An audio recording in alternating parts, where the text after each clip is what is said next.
Chapter 125. Adam orders a search for the children of midnight.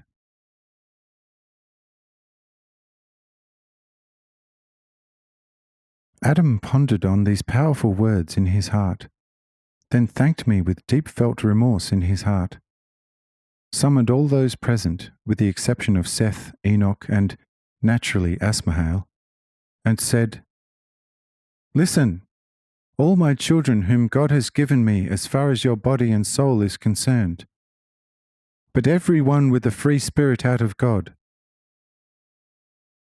We have come here longing to bring a new, free life to these children, who were harshly separated from us through this high, deep, and terribly rugged, considerably extended, withered earth hand, so that we could not get to them nor they to us. When now and then we looked down through crevices in the rock upon the deep-lying plains, we often discovered that they were teeming with children and their children. And on calm days Kenan's powerful voice could even make my will known to them, so that the elders did not shy away from the great detour, and came with their sacrificial fruits still before the Sabbath, and sighed in front of my hut, wishing to catch sight of me just for a moment. However, now I and still somebody else have come down to them in a miraculous way, and, look, there is not a trace of them to be seen anywhere.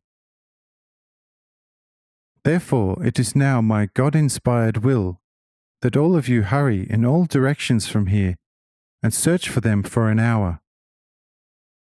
If you find someone, bring him here without delay, so that he may inform us concerning all the others. If you have not found anyone, return after the hour allotted for the search, so that we may receive higher directions from the One as to what will have to be done. And now hurry and perform the task you have been given. Jehovah's and my blessing be with you all. Amen." And the thus instructed hurried away in all directions, and found everywhere a great number of vacant dwellings, containing all kinds of utensils. They also found many free domestic animals, and quantities of harvested and gathered fruits, but not a single human being. When, after half an hour, the searchers had been unable to find anyone, they began to shout loudly and call one or the other, whom they knew by his name.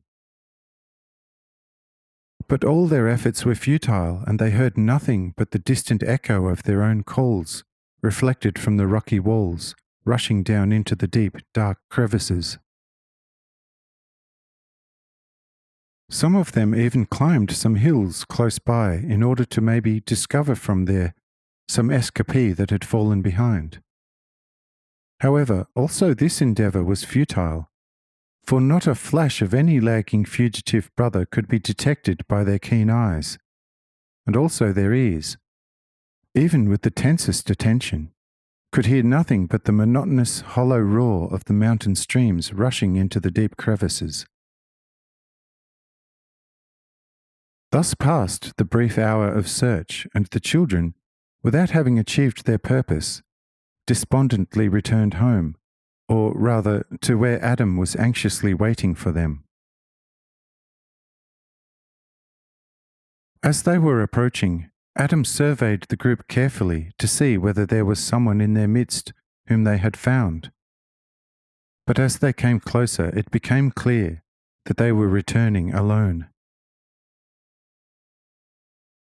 This saddened Adam, and he began to loudly weep and lament.